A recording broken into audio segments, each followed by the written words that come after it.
John CW, ulichukua Gota wa Mgota, ukamtoa pale Kibra, ukampeleka kwako. Nilisema ya kwamba wewe John CW, wewe ni CID na unafanya na serikali. Watu wenye walinisikiza walinisikiza.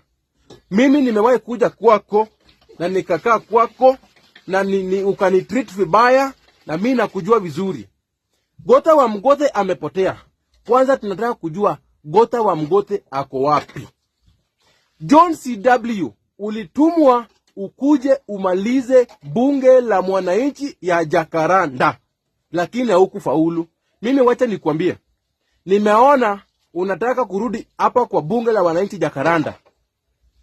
Nataka kukupea conditions. Before urudi kwa bunge la wananchi Jacaranda, lazima ukumbuke ya kwamba ulishawahi kuja kwa hii bunge la wananchi Jacaranda na ukadanganya watu. Ingali ulileta pikipiki 2 na ukapea kina Nuru pesa, ukapea Omosh kamera, na ukasema ya kwamba utapea Nuru gari ya kufanya kampeni yenye hatujawahi jua kama utampea ama kama utampea, kwa sababu hata ulisema ya kwamba president mwenye tulifukuza utapea Mercedes Benz. Hiyo iliendanga hivyo. Hiyo story hata hatujawahi sikia tena. Sasa si John W, mimi wacha nikuambie, hii Jacaranda sio tu place yenye unakuja unadanganya watu na unarudi. Hapa hatutumiangi PR. Hapa tunatumianga tunafanyanga kazi na watu wenye wako straightforward. Ukisema kitu unatenda, ni kusema na kutenda. Ulikuja hapa ukatudanganya ya kwamba unataka kutufungulia projects.